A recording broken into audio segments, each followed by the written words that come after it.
Hello everyone, it's the Commander. Make sure to subscribe if you like this video, and I'm just going to jump right into Star Wars Galaxy's Edge. As some of you may know, Galaxy's Edge opened today, May 31st in Disneyland.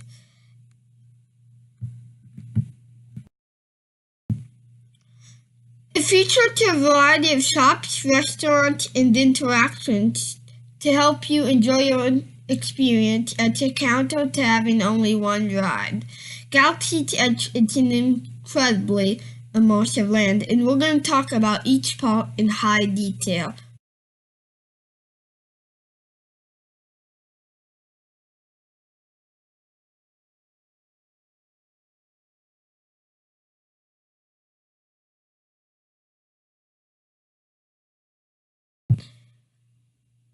Olga's Cantina is an immersive bar that features many galactic drinks, both non-alcoholic and alcoholic. It exceeds my expectations, and with the pictures having come out, it looks absolutely amazing. Now, in the video, I saw a very long line to get in here, and I believe it will be popular. But if you can, definitely make sure to check out Olga's Cantina, and I will show the menu right up next. There's the menu.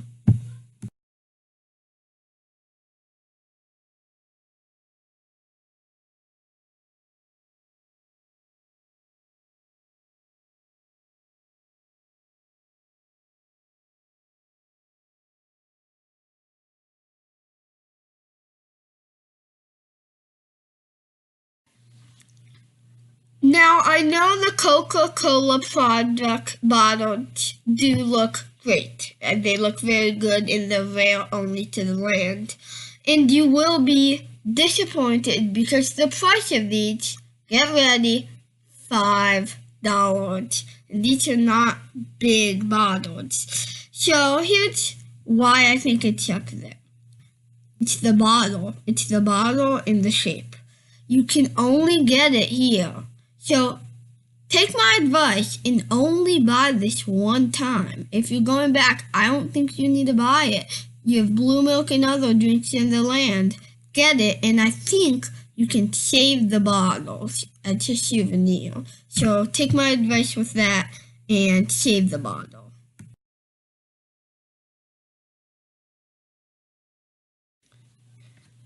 And we have reached this point, guys. We're going to talk about the blue and green milk stand right now. Okay, so the blue and green milk stand looks very nice. It's interesting how they did the little bottle bubble thingy to it. It looks very sci-fi, very cool, but rustic and worn at the same time. So I really like that. Let's talk about the drink itself. So I heard that they're like a fruity milkshake. In one video I watched, the guy liked green milk better than blue milk. I don't know how different the two drinks actually are here. I don't know which one you should buy if you have a limited amount of money. So, I think they have interesting tastes. That's from all the videos I've watched, they have interesting tastes to them. So, yes. I don't know how compared to like butterbeer. You know, butterbeer is the immersive drink of Universal, right? And Disney's trying to make blue and green milk the immersive drink of Star Wars and Disney, you know? So I don't know how good these drinks actually are. I know I like butterbeer, but am I gonna like these? I don't know. We'll see in the fall of 2019 this year, where we will try it out for ourselves when we go to Galaxy's Edge.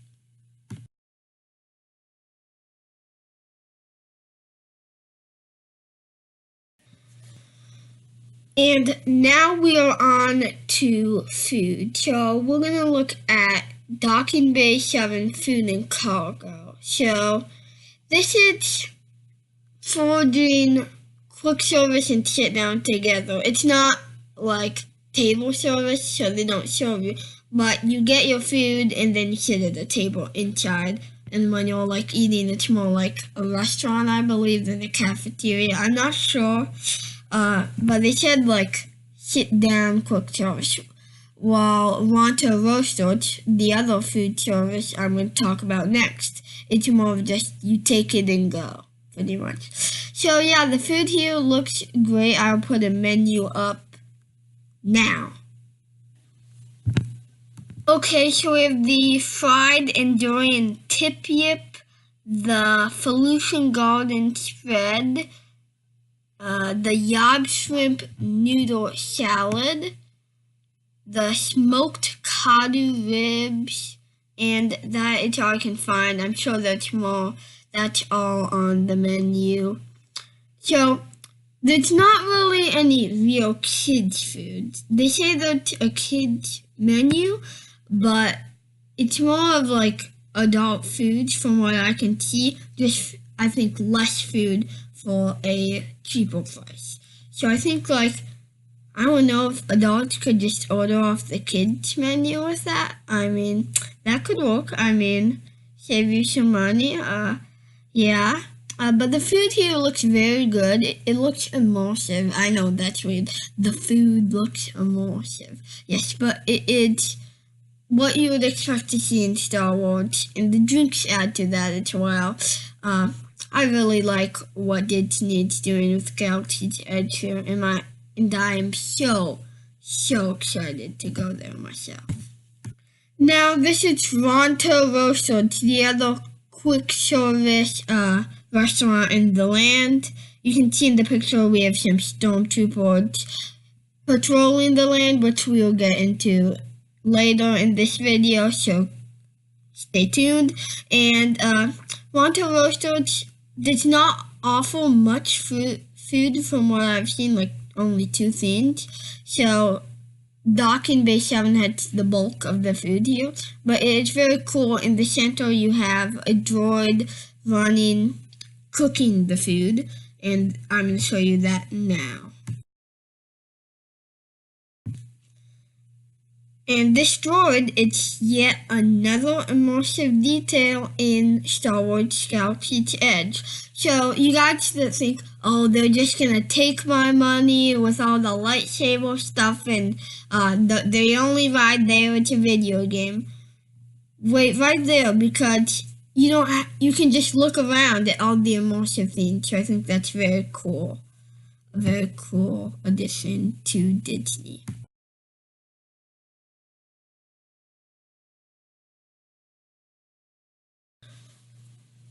The menu here at Ronto Rosso features the Ronto morning wrap for breakfast and the Rising Moon's overnight oats. For the entrees, available all day, they have the Ronto wrap and Nuna turkey jerky. And for specialty beverages, Ronto Rosso features the Tatooine Sunset Myluroon juice and the sour sarlacc. The beverages, those soda stuff, now they only look to be $4 on this menu, so $1 cheaper, and that's just a better deal for all of you going to Galaxy's Edge. So yeah, it's not $5, at least at Ronto Rosso, it's just $4. Here is Doc Ondar from the shop, Doc Ondar's Den of Antiquities, but it's not really a shop. It's more of an experience, but not an experience, another immersive detail here, because you can just walk through it. You don't have to buy any of the immersive, antiquities. So, but if you're just going there not wanting to buy anything, you can have a look at the Ithorian Doc Ondar animatronic, which looks amazing. I wanted aliens in this land. I was hoping we were going to get a few more, but at least we have one in Doc Ondar.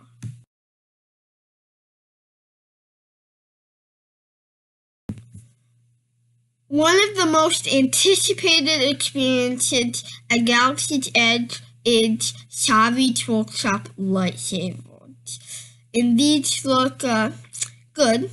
The lightsabers, it's more of the experience than the lightsabers because you can just get lightsabers at home.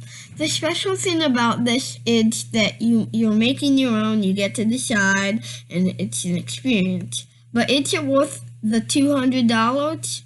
No, it's not, in my opinion, because from an image, I don't know if this is true, so don't blame me for this because I don't know if this is completely true. I haven't been there myself. The lightsabers were looking more plasticky, and if you can just get a lightsaber at home, I mean, that's fine. You also have like the blade builder where you can build your own. So I don't know if you're really into like the Younglings Padawans episode of the Clone Wars where they built their own lightsaber and you really like that stuff, I think this is really for you. But for the normal person that's just a Star Wars fan, nope. I don't think this is worth the $200.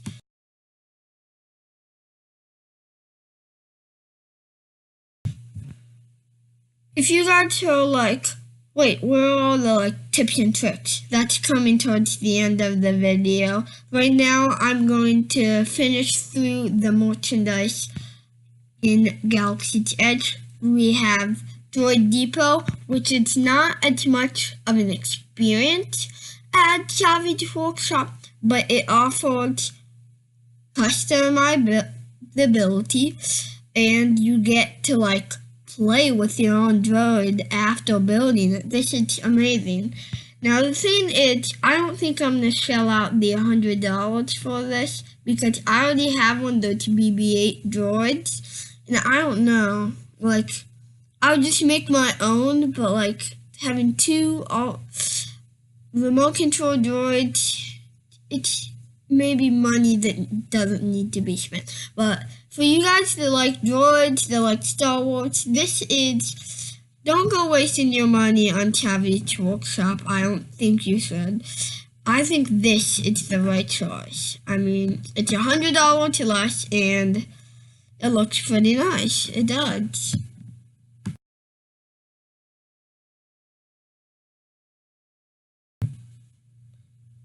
But the extensive list of merchandise is not close to ending yet. There's a creature stall in Galaxy's Edge Marketplace area with essentially Banshee-like creatures from the Star Wars universe. So you can have it. This is sort of at the point where you're thinking, oh, now I wasted my money on the Banshee from the world of Avatar. Yeah, Disney, that's what you're going to do. Do the same type of stuff with the Banshee's articulation in the arms, all kinds of stuff like that, and put it into Star Wars creatures that we might like more than the Banshees. But these are good. I don't know the prices for these. I don't think they should be anything more than $70. They don't look too amazing. But, like, if you guys are big Star Wars creature fans, I could see you spending here. And, yeah, this is a good place as well. Another good place for, yeah. I should have messed up on that last part, didn't I? Are we done with the merchandise yet? Nope.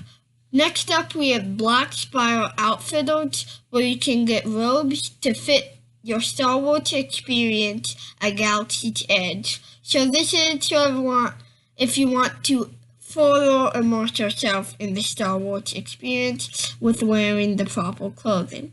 I'm not going to have to spend here because I already have a Star Wars robe, which I'm going to wear to my experience at Galaxy's Edge.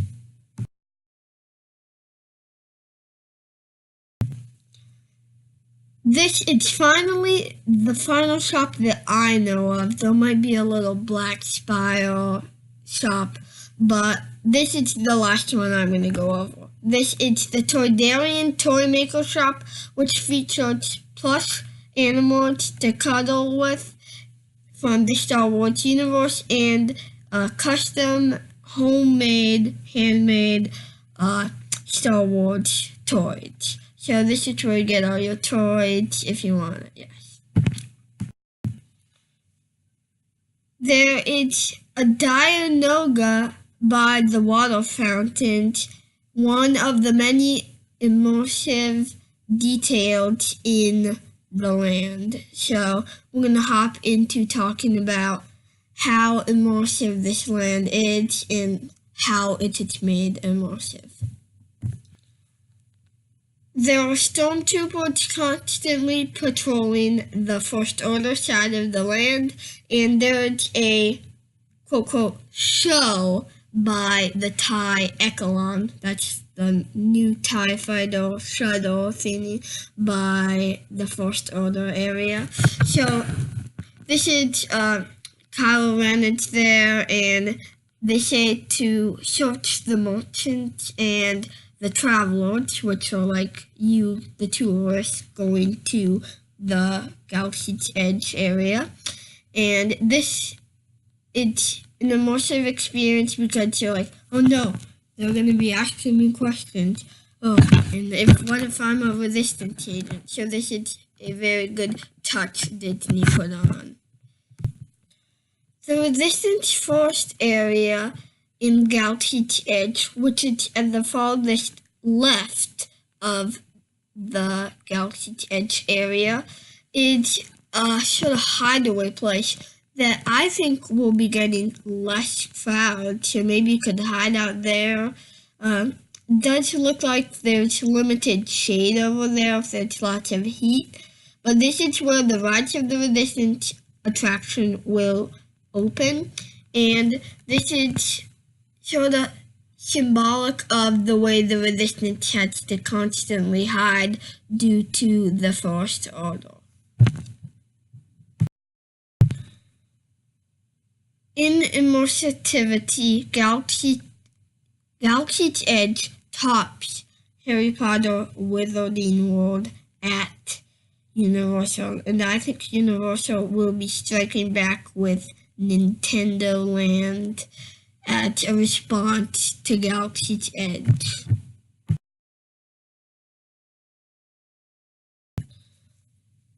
Millennium Falcon Smuggler's Run, it's the only ride open with the grand opening of Star Wars Galaxy's Edge.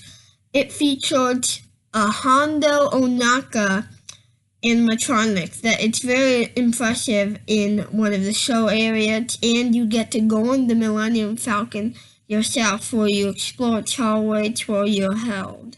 You are also given cards to determine if you will be a pilot, gunner, or engineer. This is sort of like Mission Space, but combining it with a more Star Tours like simulator. I myself do not know how this simulator is, and some people have been saying it's like Star Tours, and some have been saying more like maybe Mission Space. So I am excited to experience this myself, and you know that there is reservations going on currently until June 24th for the Disneyland Galaxy's Edge.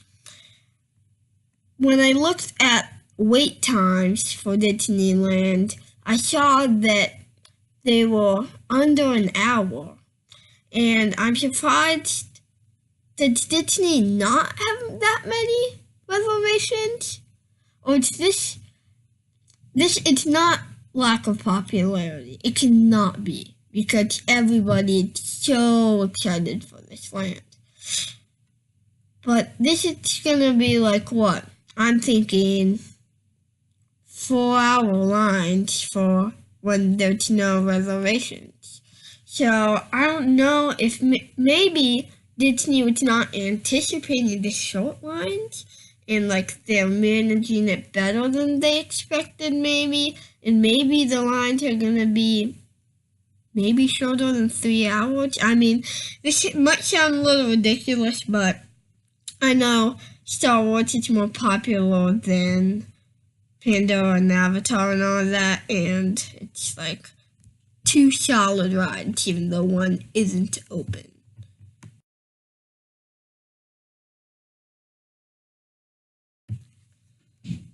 And I am going to talk about Rise of the Resistance in this video just a little. So Rise of the Resistance is a trackless ride that is somehow immersive in a way. You might be able to like fight the bad guys like you can in the other thing. Well, what I know is the actual trackless ride part of this, it's going to be about 5 minutes. But what you're going to do, you're going to wait in the line, go through, maybe have a few, like, you know, the show building type stuff to watch. And then you're going to hop on, I believe it is a simulator, Resistance Transport. And you're going to, I don't think it really moves you from place to place. It's just to, like, enhance your experience, and then you'll hop off of that, hop onto the trackless ride vehicle, and you will dodge Kylo Ren, Stormtroopers, AT-ATs, and more. And there will also be elevators incorporated. So what I think is going to happen here, you're going to hop on an elevator, your trackless ride vehicle, and you're going to take it up to the next level, unless they have you get off. But I don't think that's going to happen. I mean, that would be like long wait times for this, wouldn't it? Well, anyway, there is a drop at the end. I'm hoping this is large. Because Disney needs lots of thrill, and I need thrill, because I love thrill rides. I think it's going to be about 20 or 30 feet.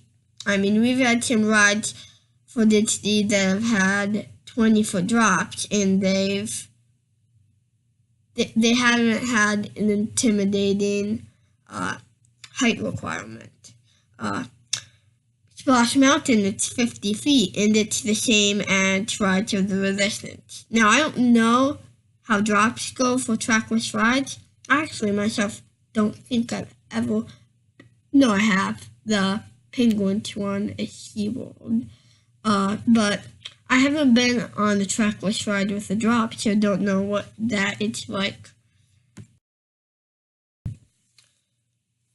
Here are some trip tips for you when you're going to Star Wars Galaxy's Edge. Number 1, go in the morning.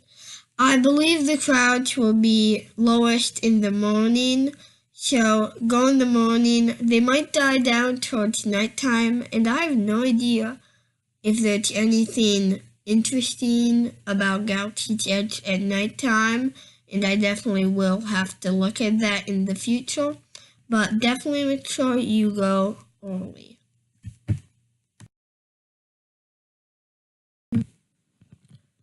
Number 2, the Disney Play app is a great time waster for the lines. This allows you to play and interact in the Star Wars planet. You can scan various items and translate or best writing.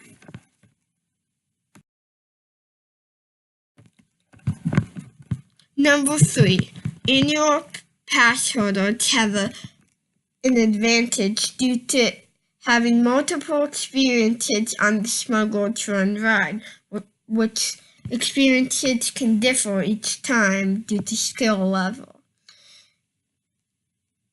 In your pass holders also get to come back and experience the land and rides multiple times. Tip number 4, don't go to Galaxy's Edge unless you have a reservation until June 23rd. Also, be aware that there is currently no fast passage in Galaxy's Edge, and that will be added later.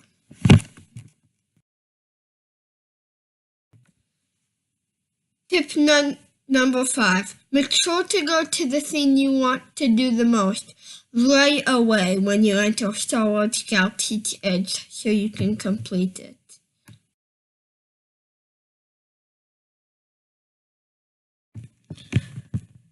Tip number 6. Make a story for your Star Wars character when you enter Batuu so you can immerse yourself in the land. If you are under age 14, you can bring a costume from home. But if you're not, you can buy stuff in the Black Spire Outfitter store so you can immerse yourself in this wonderful land.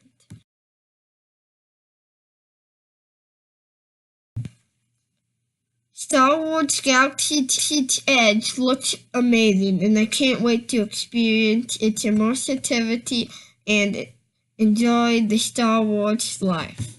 Bye-bye, everyone, and make sure to subscribe to The Commander to become part of my loyal army.